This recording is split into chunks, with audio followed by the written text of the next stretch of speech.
Nous sommes en Tunisie. Inao est un jeune Ivoirien employé dans une boulangerie. Il a tenté l'aventure dans ce pays il y a de cela quelques années. Mais aujourd'hui, c'est l'heure des regrets. Ouais, je cherche un meilleur avenir pour ma famille, au fait.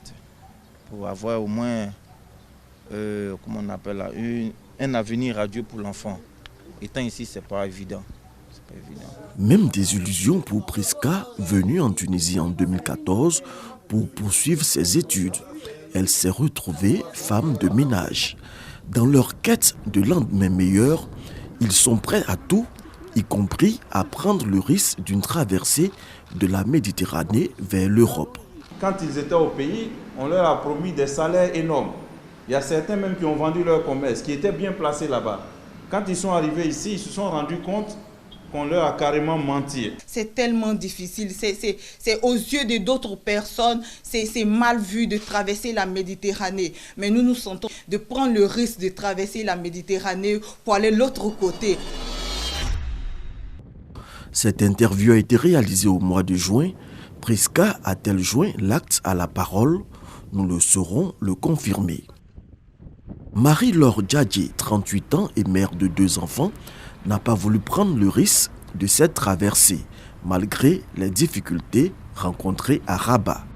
Partie au Maroc en 2018, dans l'espoir d'exercer en tant qu'aide-soignante sa qualification d'origine, elle y aura passé 2 ans sans réaliser son rêve. Je travaillais là au dispensaire du village et j'ai été contactée par un cousin qui m'a dit qu'il y avait une clinique au Maroc qui avait besoin de personnel. C'est comme ça que je suis allée au Maroc. Et quand je suis arrivée, je me suis retrouvée dans une maison à faire le ménage et à garder une personne âgée. Finalement, Marie-Laure contacte les services de l'Organisation internationale de la migration de Casa pour un retour dans son pays, la Côte d'Ivoire. Quand je suis allée les voir, ils m'ont demandé si j'avais un logement, que si j'arrivais à payer ma maison. J'ai dit oui, qu'à ce niveau, je n'avais pas de problème. Voilà, mais chaque semaine, ils nous envoyaient des vivres. On recevait des vivres de leur part. Et puis, ils m'ont fait suivre une formation. Je n'étais pas la seule. On a suivi une formation. Et après ça, ils nous ont payé le billet. On nous a remis le billet et puis on est rentré.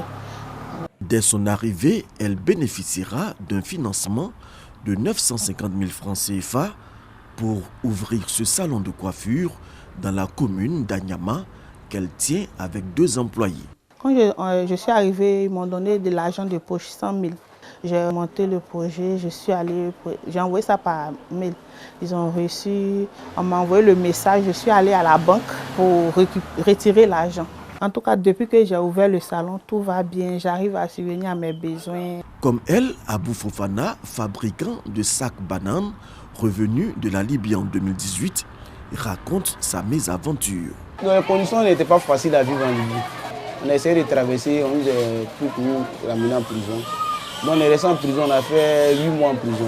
Pour bâtir cet atelier, Abou a bénéficié d'une aide de 650 000 francs CFA. Grâce à la finance de l'OIM, dans le mois, et tout, au moins ça à 200 000 à 300 000. J'arrive à payer ma maison, je me suis bien organisé ici chez moi, tranquille. Conseil où je peux donner aux jeunes, tu veux repartir encore là-bas, pour rester tranquille. Encore du ici, là, il y a tout. La réintégration des jeunes migrants en Côte d'Ivoire est un projet mis en œuvre dans le cadre d'initiatives conjointes Union européenne, Organisation internationale pour les migrations, en étroite collaboration avec le gouvernement ivoirien. Quand les personnes retournent, elles ont des besoins et c'est aussi un poids pour les communautés d'accueil. Et ça déjà, je crois que le projet apporte déjà une réponse. À ce jour, notre satisfaction est totale, on va dire, parce que la majorité des personnes qui ont reçu leur réintégration ont pu développer ce qui a été fait et générer plus de revenus pour pouvoir prendre en compte leur famille. Ces efforts ont permis le retour de plus de 9 000 personnes depuis 2017. Les migrants de retour ont bénéficié d'appui au logement, d'appui au niveau de la scolarisation, d'appui médicaux, d'appui au niveau psychosocial et au niveau social.